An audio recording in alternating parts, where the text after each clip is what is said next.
রহমান, আনিসুল হক, জুনায়েদ আহমেদ পলকের মতো যত ভিআইপি আসামি রিমান্ডে রয়েছেন তাদের সকলেই আরামায়েশে দিন যাপন করছেন। এসি রুমে থাকছেন, খাচ্ছেন বাসায় বানানো মজাদার সব খাবার। এমনটাই জানিয়েছে ডিবির বিশ্বস্ত এক সূত্র। প্রেসিডেন্ট শাহাবুদ্দিন চুপ্পু ক্ষমতায় থাকা উচিত কি অনুচিত এই প্রশ্ন বেশ কিছুদিন থেকে আছে। বিশেষ করে 5 আগস্ট শেখ হাসিনার পতন এবং ভারতে পালিয়ে যাওয়ার পর থেকে অনেকেই মনে করছেন শাহাবুদ্দিন চুপ্পু ক্ষমতায় থাকা কোনোভাবেই উচিত না। প্রিয় দর্শক শ্রোতা, সালমান এফ রহমান এবং সাবেক আইনমন্ত্রী আনিসুল হক দুইজন যখন গ্রেপ্তার হয় তখন কিন্তু একটা আলোড়ন সৃষ্টি হয়েছিল, কারণ সালমান এফ রহমান দাড়ি কেটে কিন্তু গ্রেপ্তার হয়েছে তারা দুজন একই সাথে পালানোর সময়। তো ইতিমধ্যেই প্রিয় দর্শক শ্রোতা, সালমান এফ রহমান এবং আনিসুল হক কোথায় আছে? তাদেরকে যে জেলখানার মধ্যে রাখা হয়েছে গ্রেপ্তার করার পর রিমান্ডও দেওয়া হচ্ছে একের পর এক। আসলে তারা কি খুবই কষ্টের মধ্যে আছে নাকি খুব শান্তিতে আছে? একটা নিউজ প্রকাশ হয়েছে, নিউজটি আপনাদের সাথে শেয়ার করব, যে সালমান এফ রহমান এবং আনিসুল হক এসি রুমের মধ্যে বসবাস করতেছে এবং খুবই ভালো ভালো খাবার খাচ্ছে এবং খুবই শান্তিতে বসবাস করছে তারা। প্রিয় দর্শক, আসলে কি আগে যখন রিমান্ডে যেত আলেম ওলামারা এরকমই কি আরামের মধ্যে থাকতো? বা আগে যে সমস্ত রাজনীতিবিদরা রিমান্ডে যেত এরকম এসি রুমের মধ্যে থাকতো, ভালো মন্দ খাইতো ভাই, ডান্ডা দিত না?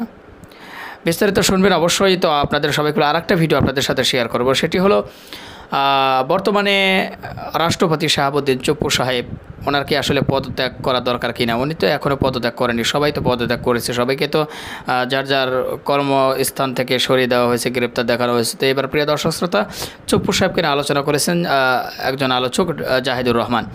তো বলতে দুটি ভিডিও আপনাদের সাথে এই ভিডিওতে শেয়ার করব। তো সবাইকে বলবো একটু ধৈর্য সহকারে ভিডিওটি দেখতে থাকুন। চলুন একটা লাইক দিয়ে ভিডিওগুলো দেখে আসি। সালমান এফ রহমান, আনিসুল হক, জুনায়েদ আহমেদ পলকের মতো যত ভিআইপি আসামি রিমান্ডে রয়েছেন তাদের সকলেই আরামায়েশে দিন যাপন করছেন। এসি রুমে থাকছেন, খাচ্ছেন বাসায় বানানো মজাদার সব খাবার। এমনটাই জানিয়েছে ডিবির বিশ্বস্ত এক সূত্র। আর এমন আরামায়েশে দিন কাটানোর জন্যই বারবার রিমান্ড আবেদন করে তা মঞ্জুর করানো হচ্ছে বলেও অভিযোগ রয়েছে।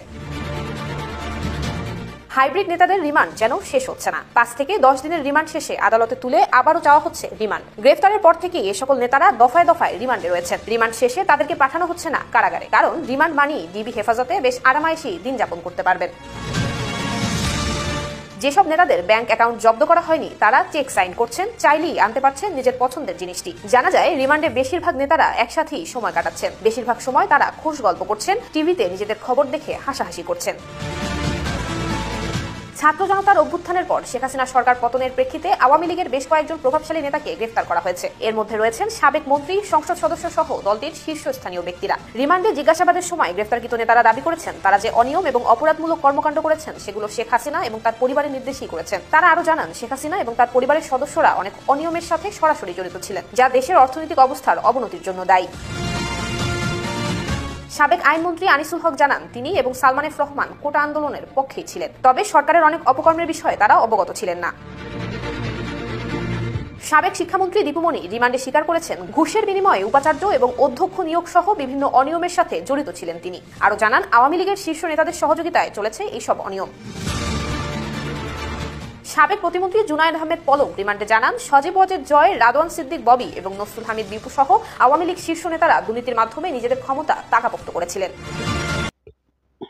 প্রেসিডেন্ট শাহাবুদ্দিন চুপ্পু ক্ষমতায় থাকা উচিত কি অনুচিত এই প্রশ্ন বেশ কিছুদিন থেকে আছে। বিশেষ করে 5 আগস্ট শেখ হাসিনার পতন এবং ভারতে পালিয়ে যাওয়ার পর থেকে অনেকেই মনে করছেন শাহাবুদ্দিন চুপ্পু ক্ষমতায় থাকা কোনোভাবেই উচিত না। এটা খুব ক্লিয়ারলি বলছেন। অবশ্য চুপ্পু বলাটাও কেমন, উনি প্রেসিডেন্ট হওয়ার পর থেকে অবশ্য চুপ্পু সরিয়ে ফেলেছেন। যাই হোক, সম্প্রতি একটা রিপোর্ট আমাদের সামনে আসলো, যে রিপোর্টটা অসাধারণ কত ইনসাইট আমাদের সামনে এনেছে, এবং এরপর এই চুপ্পু ক্ষমতায় থাকা উচিত কিনা এই আলাপটা আরো সিরিয়াসলি তৈরি হয়েছে।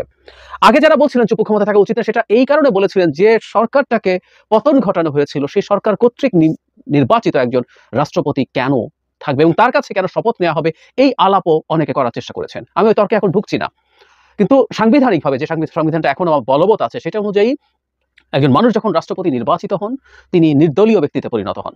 এজন্য সংসদ সদস্যের বাইরে যেমন প্রেসিডেন্ট হওয়ার সুযোগ আছে, তেমনি সংসদ সদস্যদের মধ্য থেকেও হতে পারে। সেই ক্ষেত্রে তার সংসদ সদস্য পদ কিন্তু বাতিল হয়ে যায় এবং সেই বাতিল পদে আবার নতুন করে নির্বাচন করে নতুন একজন সদস্য নির্বাচন করতে হয়। সো টেকনিক্যালি যিনি রাষ্ট্রপতি হন তিনি দল দ্বারা বা দল কর্তৃক নির্বাচিত হলেও তিনি আসলে দলের মানুষ নন। যাই হোক, সেটা বিষয় না। যে রিপোর্টটা একটা নতুন সাড়া ফেলেছে সেই রিপোর্টটা নিয়ে একটু কথা বলি। আমাদের সবারই খুব পরিচিত, আমাদের এই গণতন্ত্রের লড়াইয়ে খুব গুরুত্বপূর্ণ ভূমিকা পালন করা জুলকারনাইন সায়ের এইটা প্রথম তার ফেসবুকে দিয়েছেন, আমি দেখেছি। পরে বাংলা আউটলুকে এই রিপোর্টটা এসছে, আমি বাংলা আউটলুক থেকে পড়ছি। বাংলাদেশের রাষ্ট্রপতি মোহাম্মদ শাহাবুদ্দিন চুপ্পুর মালয়েশিয়ায় সেকেন্ড হোমে বিনিয়োগ এবং দুবাইয়ে ব্যবসা ও রেসিডেন্সি রয়েছে। এছাড়াও তিনি তৃতীয় একটি দেশের পাসপোর্ট বিনিয়োগ করেছেন বলেও কথিত রয়েছে। রাষ্ট্রপতি চুপ্পুর মালয়েশিয়ার সেকেন্ড হোমে 1,50,000 রিঙ্গিত বিনিয়োগ এবং দুবাইয়ের কয়েকটি ব্যাংক অ্যাকাউন্টের বিস্তারিত ও ওয়ারদাত জেনারেল ট্রেডিং এলএলসি নামে দুবাইয়ে নিবন্ধিত একটি প্রতিষ্ঠানে ব্যবসায়িক বিনিয়োগের বিনিময়ে রেসিডেন্স ভিসা পাওয়ার প্রমাণস্বরূপ বিভিন্ন কাগজপত্র বাংলা আউটলুকের হাতে এসেছে। যদিও এসব বিনিয়োগ তিনি রাষ্ট্রপতি হওয়ার আগে করেছেন, তবে প্রশ্ন উঠেছে, রাষ্ট্রপতি বিদেশে এসব বিনিয়োগের জন্য কোনো অনুমতি গ্রহণ করেছেন?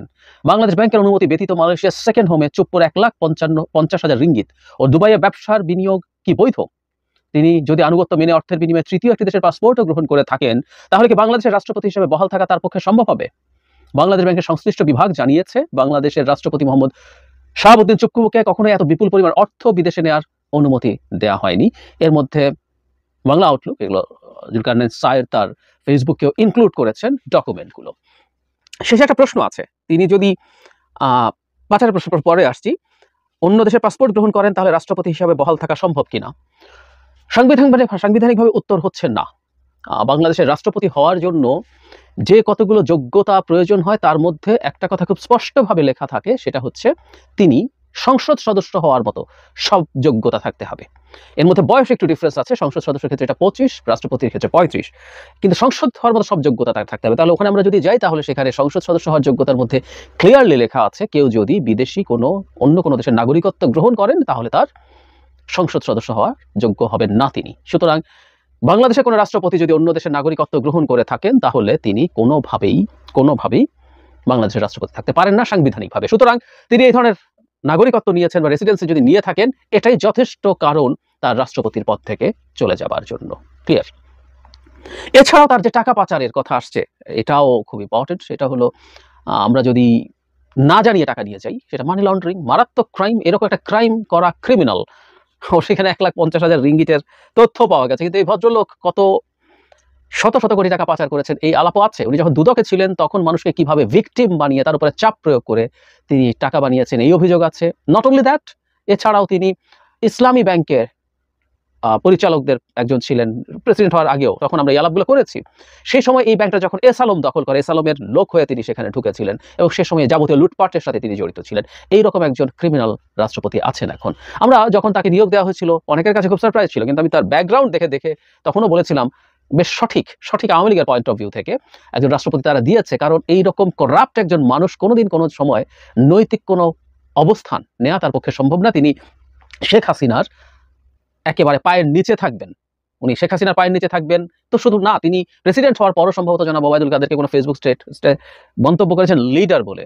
আর নাইস অ্যান্ড অ্যাট্রাকটিভের গল্প তো আমরা জানি। একটা মানুষ শুধু কারাপ্ট তা না, আমরা ছ্যাঁচড়ামও বলি না, মানে আপনি একটা প্রেসিডেন্টের পদে আছেন, একটা রাষ্ট্রের একজন সকল সংবাদ পাঠিকা, সকল সাংবাদিক, সকল বলছি, কারণ এরপর তো উনি 71 থেকে চলে গেছেন। 71-এ থাকতে কি করেছেন আমাদের মনে আছে। নবনীতা চৌধুরীর কথা বলছি, তার নিচে এসে তিনি এসব কথাবার্তা লিখছেন। সো এইরকম একজন মানুষ প্রেসিডেন্ট হয়ে আছেন। এতদিন পর্যন্ত আমরা অনেকে কথা বলিনি, কারণ যে আর্গুমেন্টটা দেওয়া হয়েছে প্রেসিডেন্ট থাকা নিয়ে তার যে সমস্যা, এটাকে বিপ্লব হিসাবে পোর্ট্রে করে কেউ একটা ডিফারেন্ট ন্যারেটিভ এনেছেন এই এক্সিস্টিং সংবিধান ছুঁড়ে ফেলে নতুন সংবিধান নেওয়ার জন্য। সেটা নিয়ে আমার ব্যক্তিগত কিছু অবজারভেশন আছে, সেই কারণে আমি সেটাকে গ্রহণ না করে আমি সেই জায়গায় যাইনি। আমি ইনফ্যাক্ট এটা নিয়েও কথা বলবো, যে আর্গুমেন্টটা আমাদের অনেকের সামনে আছে, অনেকে বলছে, আমি আমার আশপাশে অনেকে বলতেও শুনছি। কিন্তু এই ঘটনার পর এই চুপ্পু সাহেবের রাষ্ট্রপতি থাকার আর কোনো অধিকার আছে বলে আমি মনে করি না। তার চলে যাওয়া উচিত, এক্ষুনি চলে যাওয়া উচিত। যেহেতু আমাদের সংবিধান এখনো বহাল আছে, এই সংবিধান বহাল থাকা অবস্থায় তার যাওয়া কিছু জটিলতা তৈরি করতে পারে। যেমন ধরুন, আপনি যদি কনস্টিটিউশনে যান, দেখবেন রাষ্ট্রপতিকে পদত্যাগ করতে হয় স্পিকারের কাছে চিঠি লিখে। বাংলাদেশে তো স্পিকার নেই। স্পিকার শিরিন শারমিন চৌধুরী স্পিকার পদ থেকেও পদত্যাগ করেছেন। যদিও আমাদের এই যে সংবিধানে বলি না, আমাদের সংবিধানে প্রচুর বৈপরীত্য আছে। যেমন আমাদের স্পিকার যে দায়িত্বে থেকে যান, পরবর্তী সংসদের নির্বাচিত সদস্যদের শপথ বাক্য পড়ান। সো টেকনিক্যালি আমরা বলছি এটা, কিন্তু সংবিধান কিন্তু তা বলে না। স্পিকার ডেপুটি স্পিকারের পদ শূন্য হবার ক্ষেত্রে কনস্টিটিউশন ক্লিয়ারলি বলে দেয়, যদি তারা সংসদ সদস্য না থাকেন, ওখান থেকে পদত্যাগ করেন। তো সংসদ তো ভেঙেই গেছে, সংসদ তো নেই, তাহলে স্পিকার থাকেন কিভাবে? এটা একটা নর্ম আছে, আমাদের এই চর্চাটা হয়েছে। আর ফর্মালিও তিনি পদত্যাগ করেছেন। কেউ বলতে পারেন যে ডেপুটি স্পিকার এখনো পদত্যাগ করেননি, তিনি যদিও জেলে আছেন। তো কাগজে কলমে তিনি স্পিকারের দায়িত্বে আছেন এবং সংবিধান বলে যদি ডেপুটি স্পিকারও না থাকে তাহলে কার্যপ্রণালী বিধি অনুযায়ী আমরা জানি যে প্রত্যেকটা সেশন শুরুর সময় একটা কমিটি করা হয় যেখানে স্পিকার ডেপুটি স্পিকার একজনও যদি না থাকে তারপর কোনো একজন সদস্য সেই দায়িত্ব পালন করেন। এখন যেহেতু সংসদ নেই সেটাও হতে পারে না, সো ডেপুটি স্পিকার কাগজে কলমে আছেন এবং উনি যেহেতু এখনো কনভিক্টেড না তাহলে ওনার পদও বহাল আছে বলে কেউ বলতেই পারেন। তাহলে তার কাছে পদত্যাগ করতে পারেন এবং তখন সেই ক্ষেত্রে আবারও পদত্যাগ করলে কে প্রেসিডেন্ট হবেন, সংবিধান বলে ইন্টারিম নতুন প্রেসিডেন্ট সংসদ দ্বারা নির্বাচিত হওয়ার আগ পর্যন্ত এই দায়িত্ব স্পিকার নেবেন। আবার স্পিকার যেহেতু নাই সুতরাং ডেপুটি স্পিকার সেই দায়িত্বে আসবেন। এরকম নানান কথা দিয়ে জটিলতা তৈরি করার চেষ্টা কেউ কেউ করবেন হয়তো। আমি মনে করি তিনি যদি পদত্যাগ করেন তিনি ডেপুটি স্পিকার বরাবর করতে পারেন। করে আমরা ইজিলি যেটা করতে পারি সেটা হচ্ছে এই ডেপুটি স্পিকার কনস্টিটিউশনালি প্রেসিডেন্ট হওয়ার প্রেসিডেন্টের দায়িত্বে যাওয়ার এক ধরনের সাংবিধানিক পরিস্থিতি আছে এটা বলা যেতে পারে, কিন্তু সেই পুরনো কথা আমরা বিদ্যমান পরিস্থিতিতে যেভাবে এই সরকারটাকে বৈধ বলেছেন আমাদের সর্বোচ্চ আদালত সুপ্রিম কোর্টের আপিল বিভাগ আর্টিকেল 106 অনুযায়ী তার যে ক্ষমতা আছে যে তার কাছে রেফারেন্স চাওয়া যায় এক্ষেত্রে কি করা যেতে পারে বাংলাদেশের এই অভ্যুত্থান পরবর্তী পরিস্থিতিতে এই জিনিসটা করা যেতে পারে। আর না হয় আমরা আসলে কিছু একটা আমরা কোনো একজনকে প্রেসিডেন্ট করব, সেটাকে যাবেন নানান আলোচনা আছে। কেউ কেউ ডক্টর ইউনূসকে এই পদে চলে যেতে বলছেন। এখন ডক্টর ইউনূস এই পদে যদি চলে যান নির্বাহী ক্ষমতা নিয়ে যাবেন কিনা, কারণ বাংলাদেশে এর আগে যে ধরনের প্রেসিডেন্ট ব্যবস্থা আছে সেটার মধ্যে নির্বাহী ক্ষমতা নেই, অথবা এক্সিস্টিং প্রেসিডেন্সিয়াল ফর্মে অন্য একজন প্রেসিডেন্টকে আমরা এখানে দায়িত্ব দিতে পারি। যেহেতু আমাদের এই সময়টার মধ্যে অনেক ক্ষেত্রেই সাংবিধানিক রীতি আমরা ভাঙবো, সংবিধান বহির্ভূত কাজ করব। যেমন এই সরকারটা সংবিধান বহির্ভূত, কোনো সন্দেহ নেই। কোনো প্রধানমন্ত্রী যদি পদত্যাগ করেন তার পরবর্তী 90 দিনের মধ্যে নির্বাচন হতে হবে, এটাও 15th অ্যামেন্ডমেন্টের পর এটা আছে। তো যদি সেটা হয়ে থাকে সেটাও আমরা ভাঙবো। 90 দিনের মধ্যে নিশ্চয়ই নির্বাচন হতে যাচ্ছে না বাংলাদেশে, সেরকম আরো অনেকগুলো ঘটনা ঘটবে। সুতরাং এই প্রেসিডেন্ট যে আমরা এখানে নিযুক্ত হবেন সেটাও সংবিধানের বাইরে হতেই পারে। এবং প্রিয় দর্শক শ্রোতা, ভিডিওর দুটি আপনারা দেখলেন এবং শুনলেন, তো এবার আপনাদের কি মতামত সেটা কমেন্ট বক্সে লিখে দিন। আর এই ভিডিওটি বেশি বেশি শেয়ার করে সবাই দেখার সুযোগ করে দিন। আর আমাদের চ্যানেল নাসির ইসলামিক মিডিয়া সেন্টারে এখনও যারা সাবস্ক্রাইব করেনি প্রতিনিয়ত এই ধরনের সকল প্রকার নিত্য নতুন আপডেট নিউজগুলো পেতে আমাদের চ্যানেলটি সাবস্ক্রাইব করে আমাদের সাথে থাকুন। যারা ইতিমধ্যে সাবস্ক্রাইব করে দিয়েছেন তাদেরকে ধন্যবাদ জানিয়ে ভিডিওটি এখানে শেষ করছি। সে পর্যন্ত সবাই ভালো থাকবেন, সুস্থ থাকবেন। আল্লাহ হাফিজ।